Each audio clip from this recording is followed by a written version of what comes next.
Bahujan Samaj party यानी BSP की हैसियत साल 2017 के विधानसभा चुनाव में ही घटकर क्षेत्रीय दलों की तरह 20 से भी कम सीटों पर सिमट गई थी। पर पिछले 4.5 सालों में पार्टी ने जिस तरह रणनीति अपनाई है वो किसी क्षेत्र में प्रभावी दलों की तरह होकर रह गई है। मौजूदा समय में पार्टी के 7 विधायकों में से एक को छोड़ दें तो बाकी 6 पूर्वांचल के ही बचे हैं। प्रदेश की सत्ता पर 4 बार काबिज बसपा एक बार अपने बलबूते पूर्ण बहुमत की सरकार बना चुकी है। पर साल 2017 के विधानसभा चुनाव की हार के बाद पार्टी एक एक कर लगातार ऐसे कदम उठा रही है जिससे उसकी सियासी भूमिका और भी सीमित होने का अनुमान लगाया जाने लगा है। बसपा ने 2017 के विधानसभा चुनाव में 19 सीटें जीती थी।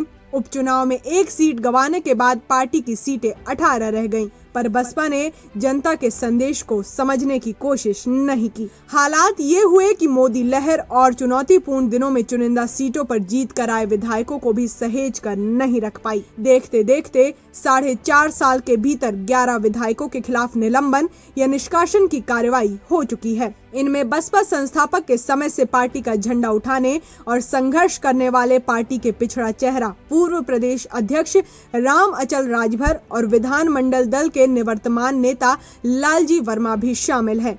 इन दोनों नेताओं को पार्टी से निष्कासित किए जाने के साथ ही असंबद्ध घोषित कराया जा चुका है। इसमें बसपा की विधानसभा में आधिकारिक संख्या अब 16 ही रह गई है, पर व्यवहारिक रूप से देखें तो केवल 7 विधायक ही पार्टी के साथ रह गए हैं। ये संख्या साल 2017 के विधानसभा चुनाव में जीते अपना दल की 9 सीटों से 2 कम और लंबे अरसे से संजीवनी की तलाश में भटक रही कांग्रेस की 7 सीटों के बराबर है।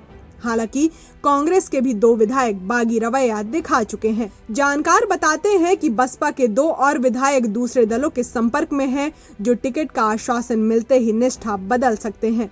ये संकेत बता रहा है कि बसपा में जो लोग हैं उनमें से भी कई को अपना सियासी भविष्य सुरक्षित नहीं दिख रहा है। लोकसभा चुनाव में गठबंधन कर अपनी सियासी जमीन कमजोर कर चुकी बसपा अपने जमीनी नेताओं और विधायकों को खोकर बची खुची ताकत भी गंवाने की राह बढ़ती नजर आने लगी है। बता दें कि अभी ये 7 विधायक ही बसपा के साथ हैं, जिनमें आजाद अरिमर्दन आजमगढ़ से, उमा शंकर सिंह बलिया से, मुख्तार अंसारी मऊ से, विनय शंकर तिवारी गोरखपुर से, शाह आलम उर्फ गुड्डू जमाली आजमगढ़ से, सुखदेव राजभर आजमगढ़ से और श्याम सुंदर शर्मा मथुरा से।